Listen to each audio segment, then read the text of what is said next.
Hello friends, global Garner എന്ന company G ആപ്പിലൂടെ എങ്ങനെയാണ് യൂസേഴ്സിന് 100% ക്യാഷ് ബാക്ക് നൽകുന്നത് എന്ന് നമുക്കിന്ന് നോക്കാം.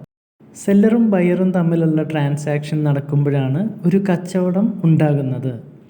ഇത് തുടർച്ചയായി നടക്കുന്നു, ഒരിക്കലും നിൽക്കുന്നില്ല. ഒരു യൂസറിൻ്റെ 10,000 രൂപ ട്രാൻസാക്ഷൻ കഴിയുമ്പോൾ ഒരു UPV ആയിട്ട് കണക്കാക്കുന്നു. ഓരോ UPVക്കും ഒരു നമ്പറും അതുണ്ടാക്കിയ സമയവും ഉണ്ടാവും.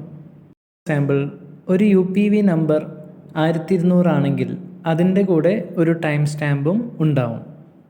ഉണ്ടാവുന്ന UPVകൾ നമ്മുടെ ഡേറ്റാബേസിൽ ഒന്നിന് പുറകെ ഒന്നായി സ്റ്റോർ ചെയ്യപ്പെടുന്നു. ഡേറ്റാബേസിലൂടെ UPVകളെ പുറത്തേക്കെടുക്കുന്ന process first in first out എന്ന മെത്തേഡിലാണ്. ക്യാഷ് ബാക്ക് പ്രോസസ്സിങ്ങിന് വേണ്ടി ഒരു UPV പുറത്തേക്ക് എടുക്കുന്നതിനോടൊപ്പം അതിനുശേഷമുള്ള 6 UPVകളും ക്യാഷ് ബാക്ക് പ്രോസസ്സിന് വേണ്ടി പുറത്തേക്ക് എടുക്കപ്പെടുന്നു. 6 UPVകളിൽ നിന്നും 5% ട്രാൻസാക്ഷൻ കമ്മീഷൻ ലഭിക്കുന്നതായി കണക്കാക്കിയാൽ ഓരോ UPVക്കും 500 രൂപ വെച്ച് 3000 രൂപ ലഭിക്കുന്നു. ഇതിൽ നിന്നും ആദ്യത്തെ UPVക്കാരന് 500 രൂപ നൽകുന്നു. 2500 രൂപ ബാക്കിയുണ്ടാവുന്നു. കച്ചവടം നടക്കുന്ന അനുസരിച്ച് പുതിയ UPVകൾ ബാക്കി ഉണ്ടായിക്കൊണ്ടേയിരിക്കുന്നു. അടുത്ത 6 UPVകൾ മുകളിലത്തെ ലെവലിലെ 6 UPVകളിലെ ഒന്നാമത്തെ UPVയിലേക്ക് ടാഗ് ചെയ്യും.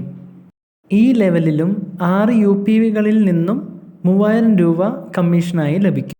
നിന്നും 500 രൂപ ടാഗ് ചെയ്ത UPVക്ക് ക്യാഷ് ബാക്ക് ലഭിക്കുന്നു.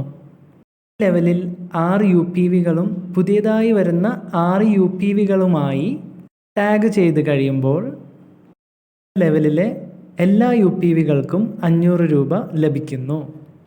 ഈ ലെവലിൽ മൊത്തം 18,000 രൂപ കമ്മീഷൻ ലഭിച്ചതിൽ നിന്നും ക്യാഷ് ബാക്ക് കൊടുത്ത 3000 രൂപ കുറച്ച് 15,000 രൂപ ബാലൻസ് ഉണ്ടാവും.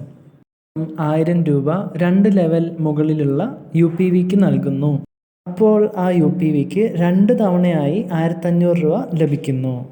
അടുത്ത ലെവൽ കംപ്ലീറ്റ് ചെയ്യുമ്പോൾ മുകളിലത്തെ ലെവലിലെ UPVകൾക്ക് 1000 രൂപയും അതിനു മുകളിലുള്ള UPVകൾക്ക് 8500 രൂപയും ലഭിക്കുന്നു.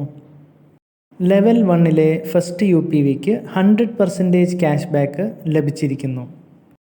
കച്ചവടം സ്ഥിരമായിട്ട് നടക്കുന്നത് കൊണ്ട് ഈ പ്രോസസ്സ് തുടരുകയും എല്ലാവർക്കും ക്യാഷ് ബാക്ക് ലഭിക്കുകയും ചെയ്യുന്നു.